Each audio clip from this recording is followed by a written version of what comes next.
I'm a fan. Welcome to another edition of Tracking the Wolves. I'm Ben Root, your voice of Northern Wolves. Time to look back at the week that was in Northern sports. The Wolves basketball teams both made the NCAA Division II tournaments, but both had their season come to an end in round one action. Women fell to Pittsburgh State down in Kansas 60-53, and the guys dropped an 82-72 decision to Central Missouri down at the Sanford Pentagon. Women were led by Sadie Stotesbury's 14 points. Rachel Krogman turned in her final double-double in a Wolves uniform with 12 points and 14 rebounds. Those two, along with four other seniors, Megan Muchler, Sammy Smith, Kara Hofschild, and Mackenzie Magner, all called it a career with that loss. Krogman's effort, though, put her in some pretty elite company. She ended up 6th place on the all-time scoring list and 3rd on the all-time rebounding list in Northern history, and took the #1 spot on the list for rebounds in a single season this past year. As for the guys, they were led by the efforts of DJ Pollard. The freshman lit it up for 24 points. That was a career high for him. Meanwhile, senior Seth Bashan helped out with 14, and Darren Paterka dropped in 11. Bashan, Mitch White, and Ty Storston were all playing in their final game wearing the maroon and gold. In other national events, Breanne Jackson took 6th place in the weight throw at the NCAA Track and Field Championships in Alabama, and Joe Gomez placed 8th in his weight class at the NCAA Wrestling Championships down in St. Louis. Both of them earned All-American status with those results. However, the downside for Gomez, he will not be wrestling at NSU next season. The university later announcing the suspension of the program for the next 2 seasons. Finally, shifting to the Diamonds down south, the baseball team went 6-5 at the Tucson Invite. They went 3-2 against NSIC teams down there in non-conference play. Right now, Tyler Grippentrog leads the squad with 14 runs. Eric O'Brien has the most hits with 15, and Riley Shintaver has knocked in a team best 11. On the mound, Colton Boucher's 2-0 with a 188 batting average against and a 2.57 ERA, and Cody Johns has a 2-1 record with a 2.70 ERA. As for the softball team, ladies went 7-4 down in Florida, and overall this season they're sitting at 11-6. Women did not face any NSIC teams in those games. Erin Yancey leads the way now for the Wolves with 17 RBI, 6 home runs. She has 8 doubles and a 4.26 batting average. Meanwhile, Kelly Maiden has crossed the dish 11 times to lead the squad in that category, and Cammie Smesmo is 7-2 on the year with an ERA of 2.15. That's a look at last week's action for the Maroon and Gold. We're going to talk more Northern sports here in mere moments, chatting a little softball when we come back here on Tracking the Wolves.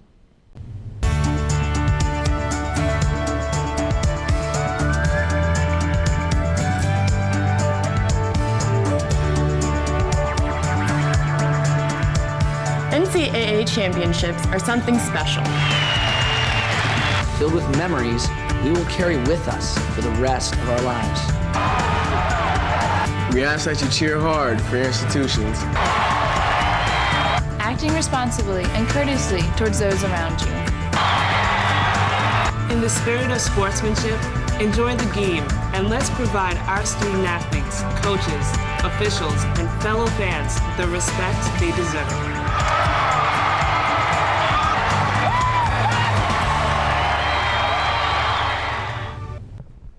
Welcome back to another edition of Tracking the Wolves. Ben Roots alongside here, and time to talk a little softball for the first time this season on Tracking the Wolves. And we're joined by a pair of juniors from the squad. We've got Macy Engel, a junior out of Nebraska, and catcher and infielder, and Kelsey Gale, another junior from Minnesota, joining us today as well. Thanks for coming on the show. Thank you. Well, you're both from out of state. Macy from Papillion down in Nebraska, just outside Omaha, and Kelsey out of St. Francis. What's one thing you want everybody to know about your hometown? You can start us off, Macy. Well, we're best known for our zoo. There's a lot of stuff to do down there, including College World Series in the summer, so that's always a good time. Okay. How about you, Kelsey? We're a pretty small town, but everybody is kind of like a family there. The high school I went to, by the time we were seniors, everybody just kind of knew everybody and had a good time, so that's fun. Is about the same size as Aberdeen, or how small? A little bit smaller than Aberdeen. Okay.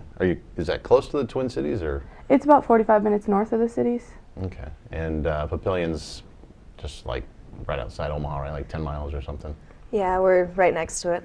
Okay. If you were going to the main hub nearby your hometown, what would be the biggest or the best place to eat? I always ask food questions.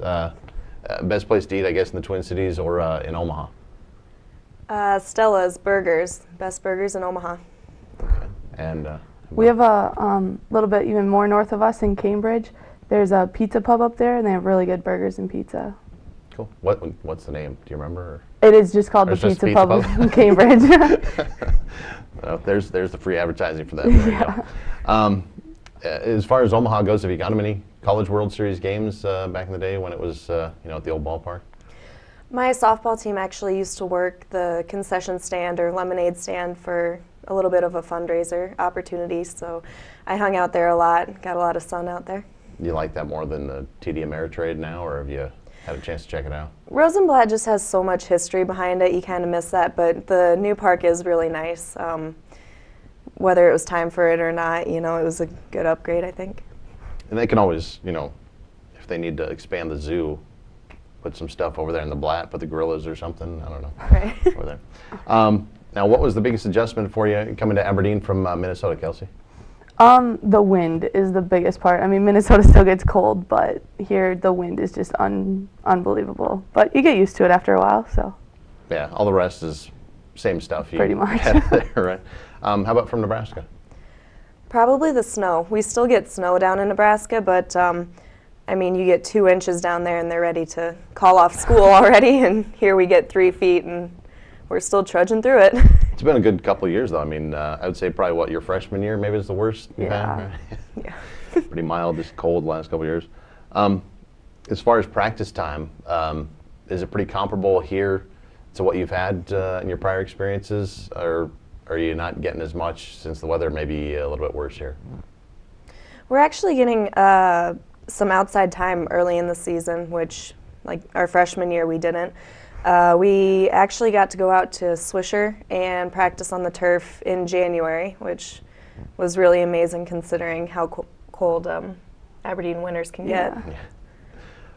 What's the biggest difference as far as practicing indoors to outdoors for you, Kelsey? Is it, do you get a good feel for, practicing indoors? Does it help you much, or only in certain aspects or something? Yeah, it does help because inside we can really break down skills both hitting and fielding wise, and outside it's more of like the team aspect, which we can do inside but not quite as much. So inside's really good for like the beginning parts of the season, like I said, just to break down skills and really work back up to what we had before. As far as the fielding indoors, how do you are there certain types of fielding drills that you can't do? I'm sure there's something that you're kind of limited on. Well, inside when we take ground balls, we have to use softies because we can't hit them off the gym floor.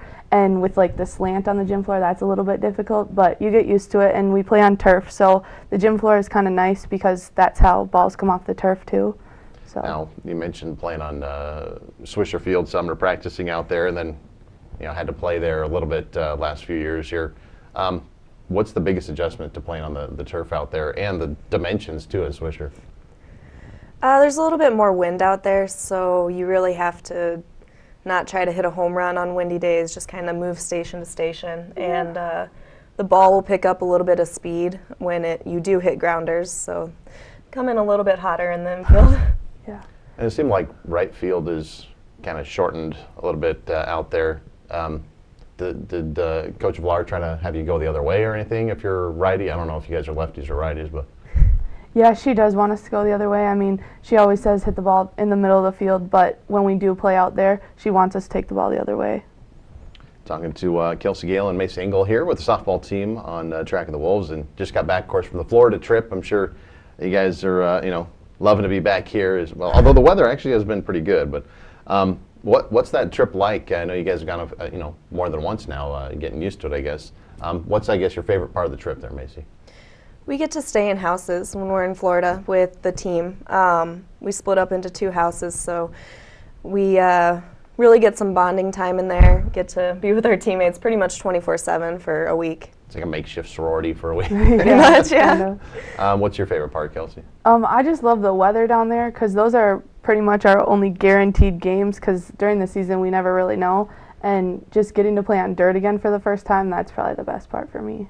Are the field conditions pretty good down there? Because I know there's a lot of games going on these fields. Yeah, they were pretty good. The dirt down there is a lot different than dirt up here. It's almost like clay and sand and like really deep, like red, almost. Okay. Is it already humid by the time you guys are getting down there? It was this year. Yeah. Now, is that near Orlando where you guys play, or? We usually go anywhere around Orlando. Okay. Where do we eat in Orlando? Where do you go there? Is there a good place that you guys grub on or every year? Or? Well, my family, we always go to the pier. I mean, you have to get as much seafood as you Go to can the when beach. you're down there. Well, you've got what seems to me, Coach Villar, she seems pretty easygoing, at least when I've talked to her and stuff on the show and everything. Does she ever become the angry coach, if you will? I mean, or is she usually pretty laid back as far as everything goes there? She has a passion for the game, and you can really see that. She might get frustrated with us, but she's very good at coaching us, helping us make adjustments during the game. But compared to other coaches that we've seen, she's pretty calm out there too. She doesn't really get hot-tempered a lot. No. Yeah, I mean, I've been out to some of the games at Moxon Creek when they actually get them out there and everything, and I don't hear her yelling or something like, like a basketball coach or something you would normally hear and stuff. What's the hardest thing she's had you do, Kelsey? I would say she always just pushes each person to be better, and you can really tell when she knows you can do better and you just haven't lived up to those expectations. And so I know for me, just wanting to be that better player for her because she's put so much time and effort in, that's probably the best thing. How about you, Macy? I agree with that. Living up to coach's standards, she has such a strong belief in the player you can be, and you want to be that better person for her and for the team. Yeah. Well, she's obviously believed in you because you've been starting since your freshman year. Were you expecting that? No, I came in with the mentality of you have to earn your position. You should never just expect to play. And it was nice to be able to come in and play with Kelsey over at that right field side, or right side of the field. So. Okay, so you guys are usually first and second? Yeah. Yes. And, of course, I know you're listed as a catcher also. Are you seeing much time back there with the way Yancey's playing? Yeah, if she catches the first game, she will usually DH the second game, in which case I move back to catcher. I think it's nice for her just to get a little break for her legs, and really helps her hitting, I think. Yeah, and having a great year so far at the Dish. Good trip down south for her. Are those the places that you like to play on the diamond? I mean, if you had a choice of where you could play out there defensively, where would you choose? I would say second. I love middle infield. I love catcher. I love the action, I guess. I would want to rest my legs, but that's just me. So, now as we get to wrap things up here with Macy Engel and Kelsey Gale from the softball team, looking on the classroom side of things, how have things been going for you? The softball team actually did really well in the fall. I believe we led the athletic department with the highest GPA, so that's something we're really proud of and are looking to do again during season. Now, you're majoring in bio, and I know you mentioned psychology minor. Right. How much free time do you have? Not a ton. Between that and softball, I'm either sleeping in the library or on the field. So. How about you, Kelsey? Human performance and fitness, it sounds like with a coaching minor, you said. Yeah.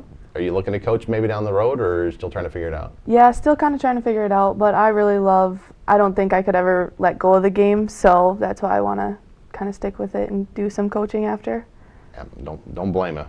And as we wrap things up here, I always ask, what 3 books, movies, or CDs, if you had a choice to, I know you guys go to Florida, so you have time to kill, or do you fly down there, I assume? Yeah. Okay. Yeah. Well, not as much time, but still. What would you choose to, I guess, bide your time on a long road trip? Go ahead, Macy. You maybe no. You can choose any 3, 3 movies or one of each or whatever. I like to read when we're flying, so I just read The Longest Ride by Nicholas Sparks, and so that's coming out in theaters next month, so I'm excited to see that. Is that what's that about? It's a typical Nicholas Sparks book, kind of a chick flick and romance and all of that. Okay. How about you, Kelsey? I would say on the bus, we probably watched Bridesmaids 4 or 5 times last year throughout the season. Our team just loves that movie, so I would probably pick that, or just listening to music. Okay. Well, that works. Thanks for coming on the show. Thank Thank you. All right, there's Kelsey Gale and Macy Engel getting ready for a road trip this weekend down to Missouri, and let's hope the weather cooperates. We'll talk about that upcoming schedule next to wrap up this edition of the Track of the Wolves right here in just a moment. We know you want family-friendly sporting events. Sporting events where you can be comfortable and entertained in a positive environment. Watching great individuals and teams compete. With commitment, effort, and good sportsmanship. That's what the Division II Game Environment Initiative is about. Be a part of the excitement and find out why. These student athletes say with pride, I chose Division II. Welcome back to Tracking the Wolves. Time now to look at the upcoming schedule for your Northern squads. Things slow down immensely now with the Diamonds getting all the sports action until later this month when track and field will finally move back outdoors and soak up some sunshine and hopefully warm temperatures. We'll see. But coming up this weekend, Friday, the softball team visits St. Joseph, Missouri, and they'll face Washburn University and Missouri Western. Team then gets set for a clash against Emporia State and Central Missouri Saturday, and they'll wrap up that road trip to Missouri Sunday with contests against Pittsburgh State and Northwest Missouri State. As for the baseball team, they'll take a trip to Sioux Falls this weekend and start conference play. They've got 2 doubleheaders against the Augustana squad Saturday and Sunday. That's going to do it for this episode of Track of the Wolves. To stay up to date on the latest Northern sports notes, join me for another edition right here next week. And until then, as always, go Wolves.